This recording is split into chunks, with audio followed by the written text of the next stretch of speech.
Recuerdo que cuando estudiaba idiomas, una de las cosas que más se me dificultaba era la parte de expresión oral, ya fuera por la pronunciación, por estar pendiente de utilizar la palabra adecuada en el contexto adecuado, por sentirme observada por parte de compañeros o un poco analizada por parte de los profesores.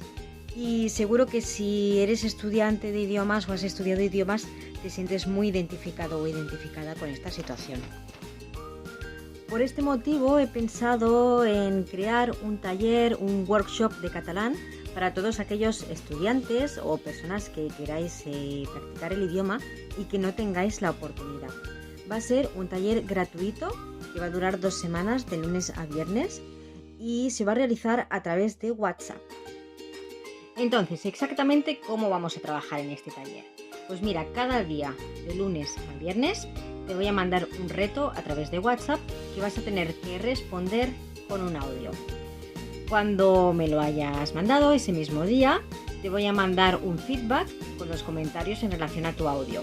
Comentarios y seguramente muchas felicitaciones, porque seguro que lo vais a hacer genial. Pero de esta manera seguro que conseguimos que os vayáis soltando un poquito más con el idioma. El taller va a empezar el próximo 6 de febrero y es un taller súper exclusivo que solamente va a contar con 15 plazas disponibles.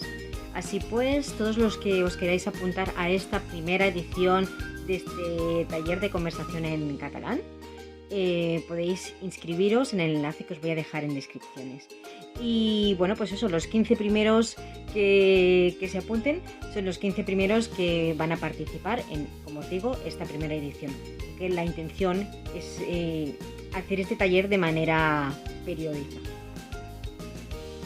¿Quién puede participar en este taller? Pues todos aquellos que tengáis ya un poquito de conocimientos de catalán, es decir, alumnos o personas que tengáis entre un nivel A2, un A2 subidito, tirándole a un B1, podéis participar en este taller.